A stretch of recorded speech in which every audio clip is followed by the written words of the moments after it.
Swastiastu. Baik, terima kasih atas kesempatan dan waktu yang telah diberikan kepada kelompok kami.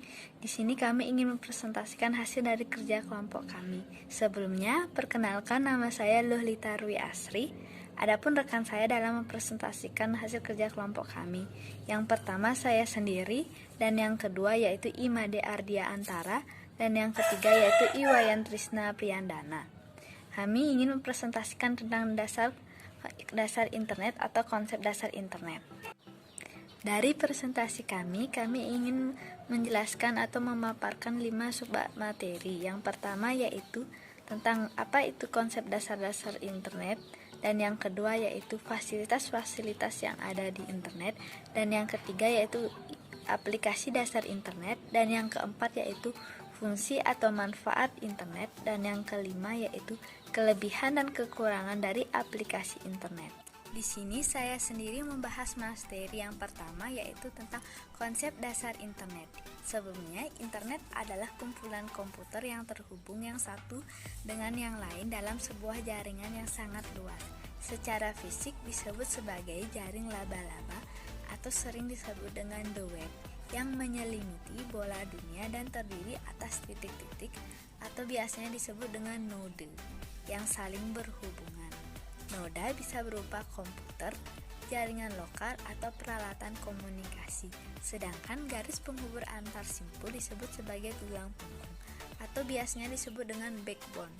Ya, backbone yaitu media komunikasi terestrial seperti kabel, serat optik, birkoab, radiolink, maupun satelit. Node terdiri atas pusat informasi dan database, peralatan komputer, dan perangkat interkoneksi jaringan serta peralatan yang dipakai pengguna untuk mencari, menempatkan, dan atau bertukar informasi di internet.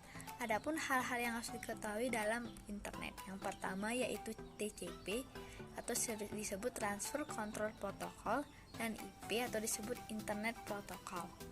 Hal ini sangat penting untuk diketahui dalam internet, karena TCP adalah penerapan standar komputasi terbuka atau disebut dengan Open Computing Standard. Dalam internet working dan internet mengintegrasikan semua sistem, jenis dan tipe komputer yang ada di dunia. Maka harus ada standar yang menjamin komputer dapat saling berbicara satu sama lain dalam bahasa yang sama. Protokol TCP dan IP menyatukan bahasa DANG-OD berbagai komputer di dunia, sehingga TCP ini menjadi standar utama jaringan komputer. Fungsi utama dari protokol TCP dan IP sebagai berikut. Yang pertama yaitu File Transfer Protocol atau sering disebut dengan FTP, yaitu sebagai fasilitas transfer file komputer. Dan yang kedua yaitu surat elektronik atau email, adalah fasilitas surat menyurat antar komputer yang terdiri atas Simple Mail Transfer Protocol atau disingkat dengan SMTP sebagai dasar komunikasi email. Multipurpose Internet Mail Extensions atau disingkat dengan MIME, yaitu standar format biner grafik dan suara agar dapat ditransmisikan melalui email. Post Office Protocol atau disingkat sebagai POP, yaitu sistem penerima email. Nitroneos Transfer Protocol, sarana pertukaran berita, artikel, dan diskusi melalui email. Dan yang ketiga yaitu emulasi terminal jarak jauh seperti Ethernet Remote Login yang memungkinkan suatu komputer atau klien untuk masuk dan mengendalikan host yang terletak jauh darinya, misalnya pada network yang lain atau di internet. Dan yang keempat yaitu Simple Network, di mana Simple Network ini sebagai manajemen protokol atau disingkat SMNP, yaitu protokol pengendalian peralatan network jarak jauh yang memiliki fungsi utama yaitu masih diikuti dengan fasilitas Domain Name System atau disingkat dengan DNS, merupakan metode penanaman dan pengalamatan suatu network berdasarkan kelompoknya. Dan hal yang harus diketahui internet adalah web dan HTML. HTML adalah bahasa kode pemrograman yang menjadi dasar Bagi terwujudnya web dengan HTML, seluruh sistem komputer yang saling berbeda dapat mengenali format-format yang ditampilkan dalam situs-situs internet tanpa perbedaan yang berarti, termasuk di dalamnya penampilan multimedia seperti grafik, suara, dan citra video. Dan hal yang harus diketahui ketiga dalam internet adalah brosur web. Atas bantuan National Center for Supercomputing Application atau disingkat NCSA, Mei 1993, standar ini diwujudkan dalam bentuk software yang disebut Mosaic. Mosaic adalah browser pertama web dan diaplikasikan multiplatform Unix, Next, Windows, dan Macintosh. Browser di mana browser ini menjadi tampilan web di layar komputer yang dipakai oleh pemakai. Perkenalkan, nama saya Imade Aryantara dengan NIM 2017-041184. Di sini saya akan membacakan materi fasilitas-fasilitas di internet. Yang pertama, World Wide Web atau WWW adalah dokumen-dokumen internet yang disimpan di seluruh dunia. Dokumen web tersebut dibuat dengan format hypertext dan hypermedia dengan menggunakan HTML atau Hypertext Markup Language. Yang kedua, search engine. Sebuah search engine adalah host yang berisi koleksi daftar alamat internet yang telah ditata sedemikian rupa menurut indeks dan kategori topik tertentu. Yang ketiga, electronic mail atau email, aplikasi internet untuk sarana surat menyurat dalam bentuk elektronik. Yang keempat, mailing list atau MyList. Mailing list adalah aplikasi internet yang digunakan sebagai diskusi atau bertukar informasi dalam atau kelompok melalui email. Yang kelima, newsgroup adalah aplikasi internet yang digunakan untuk berkomunikasi satu dengan yang lain dalam sebuah forum. Yang keenam, bulletin board system atau BBS. BBS adalah tempat menyimpan pesan atau file yang sesuai dengan topik yang sudah ditentukan. Yang ketujuh, telnet. Fasilitas ini digunakan untuk masuk ke sistem komputer tertentu dan bekerja pada sistem komputer yang lain. Telnet dapat digunakan apabila kita mempunyai IP address dari komputer yang diakses serta mempunyai hak akses atau user ID dan password. Yang kedelapan, chatting. Fasilitas ini digunakan untuk berkomunikasi secara langsung dengan orang lain dalam internet. Pada umumnya fasilitas ini sering digunakan untuk bercakap-cakap atau ngobrol di internet.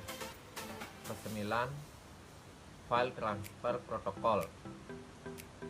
Fasilitas ini digunakan untuk mengambil arsip atau file secara elektronik atau transfer file dari satu komputer ke komputer lain di internet. 10. Hopper. Hopper adalah aplikasi yang digunakan untuk mencari informasi, menempatkan informasi yang disimpan pada internet server dengan menggunakan hierarki menu serta mengambil informasi tersebut. 11. Ping. Digunakan untuk mengetahui apakah komputer yang kita gunakan mempunyai hubungan atau terkoneksi dengan komputer lain di internet. Aplikasi dasar internet. Yang pertama, web. Suatu sistem di internet yang memungkinkan siapapun agar bisa menyediakan informasi. Kedua, Google. Nama search engine di internet. Selain untuk sebuah mesin pencari, Google juga mengembangkan sayapnya dengan memperlebar sistem pencarian newsgroup atau NNTP, gambar, kemudian Google untuk pencarian harga-harga barang, dan kini membuat layanan web-based email. Ketiga, modem. Umumnya alat ini digunakan untuk merubah sinyal analog menjadi digital dan sebaliknya. Yang keempat, chat. Secara harfiah, chat dapat diartikan sebagai obrolan. Namun dalam dunia internet, istilah ini merujuk pada kegiatan komunikasi melalui sarana beberapa baris tulisan singkat yang diketik melalui keyboard. Yang kelima, upload. Mengirim file dari komputer Anda ke komputer lain. Kegiatan pengiriman data berupa file dari komputer lokal ke komputer lainnya yang terhubung dalam sebuah network. Yang keenam, browsing adalah penulisan secara langsung buku tertentu pada kumpulan buku-buku yang dijajarkan di rak. Ketujuh, chatting adalah suatu fasilitas dalam internet untuk berkomunikasi sesama pemakai internet yang sedang online. Komunikasi dapat berupa teks atau suara. Yang kedelapan, telekonferensi adalah pertemuan yang dilakukan oleh dua orang atau lebih yang dilakukan melewati telepon atau koneksi jaringan. Pertemuan tersebut hanya dapat menggunakan suara atau menggunakan video. Baik, perkenalkan, nama saya Iwan Trisna Priyandana dengan NIM 2017041096. Di sini saya akan melanjutkan presentasi dari kelompok saya. Adapun fungsi atau manfaat dari internet. Yang pertama, internet sebagai sumber informasi. Yang kedua, akses ke pakar. Yang ketiga, media kerjasama. Yang keempat, sarana untuk mendapatkan data dan menyampaikan informasi dengan cepat dan mudah.